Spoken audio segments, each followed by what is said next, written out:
For today's video mga ka-olives, magluluto tayo ngayon ng chicken barbecue sa kawali with java rice, and of course gumawa na nga din pala ako ng dessert. Hapon na nga ako nakarating dito mga ka-olives sa Kubo, dala nga na gusto ko nga itong lulutuin ko ay para sa dinner namin. At ang una ko nga munang gagawin dito ay itong dessert para nga mapalamig pa natin habang niluluto natin yung chicken. Mamit nga lang ako dyan ng 10 cup na water, tapos nilagyan ko na ng 2 sachet na jelly. Katapos pakuluan, iyan na nilagay na natin dyan sa mga transparent na lalagyan. At hihintayin pa nga natin yan na mabuo. Niready ko na nga itong buko at saka yung iba pang gagamitin. At ngayon nga ay medyo social na nga itong ating pandan dahil meron na ang Eden cheese. Lagi ko na lang kasi nakakalimutan nung gumawa ako nung nakaraan. Naset na nga itong ating jelly kaya yan pinagalo-halo ko na nga din lahat dyan. Pagkatapos nag-prepare naman ako dito ng 1 condensed milk, 1 Nestle cream. Paghahaluin ko nga lang to saglit hanggang nga sa madobol. Pagkatapos ako naman to lalagyan ng evaporated milk. Mix lang saglit pagkatapos ihalo na natin dito sa may buko. Paghahaluin nga lang natin to hanggang nga sa mahalo lahat ng ingredients. Pagkatapos pwede na natin ilagay to sa chiller. Kaya sunod naman natin gagawin ay uumpisa na nga natin sa pagluluto nitong ating chicken barbecue sa kawali. Hugasan ko nga lang to ng isang beses pagkatapos saka natin gagayatin na medyo maliit para lang meron papasukan mamaya yung mga ingredients na ilalagay natin. Lagyan natin ng kaunting suka, then lagyan natin ng maraming tubig para mahugasan talaga natin ng maayos. Pagkatapos nga ay nag-prepare na nga ako dito ng kawali. Naglagay na nga din pala ako ng kaunting cooking oil, pagkatapos butter, sinunod ko na nga din pala itong asweti, pampadagdag kulay lang sa ating chicken. Tapos ilalagay na nga natin dyan isa-isa yung ating chicken. Pagka nag-golden brown na, pwede na natin ibaliktad. At eto na nga na, ibaliktad na nga natin lahat, kaya ngayon titimplahan naman natin. Maglalagay lang tayo ng lemongrass, pagkatapos susundan ko pa to ng garlic. Nag-squeeze na rin tayo ng kalahating lemon, pagkatapos maglalagay na tayo ng paminta, toyo, at saka nitong tomato sauce. At pagkatapos susundan ko pa nga ito ng oyster sauce para lalo nga sumarap. Hindi natin kalimutan maglagay ng asukal. Babaliktad ko nga to para mahalo lahat ng mga ingredients na nilagay ko. Ipahabol na nga din natin tong salt kasi munti ko pa nga makalimutan. Naglagay din pala ako ng kalamansi, mga 3 piraso, din lagyan na natin ng tubig, saka natin taktak. At pagka ganito na yung kanyang itsura, babawasan lang natin to ng sabaw. At syempre wag natin itapon dahil pwede natin gawing sausawan yan mamaya. At ngayon na naluto na itong ating chicken at ganyan na nga yung kanyang naging itsura. Napakasarap na nga kumain. Uwin nga lang natin lahat ng chicken pagkatapos yung mga nilagay natin kanina. Maglagay na nga din pala tayo dyan ng garlic. Pagkatapos sinundan ko pa nga ito ng 2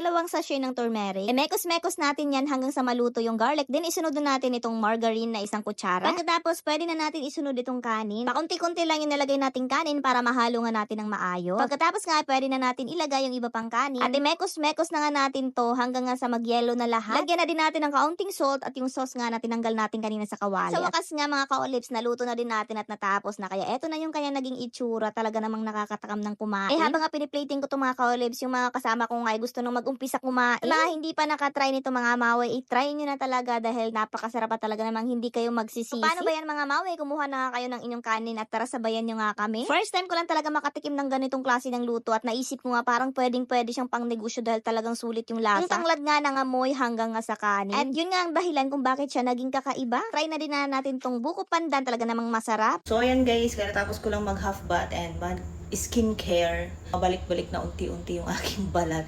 Kasi nga, nangitim talaga ako guys kasi sunod-sunod yung ligo namin sa dagat. Hindi naman kasi talaga ako maputi. Sa Saudi lang ako pumuti kasi naubusan ako ng dugo dyan. Char! So before ako matulog, mag-take muna ako nito ang glutathione and collagen glow.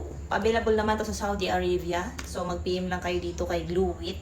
And kung naghahanap kayo ng mga skincare na legit talaga na galing sa Pilipinas, legit na distributor, dito na kayo mag-PM kay Gluwit.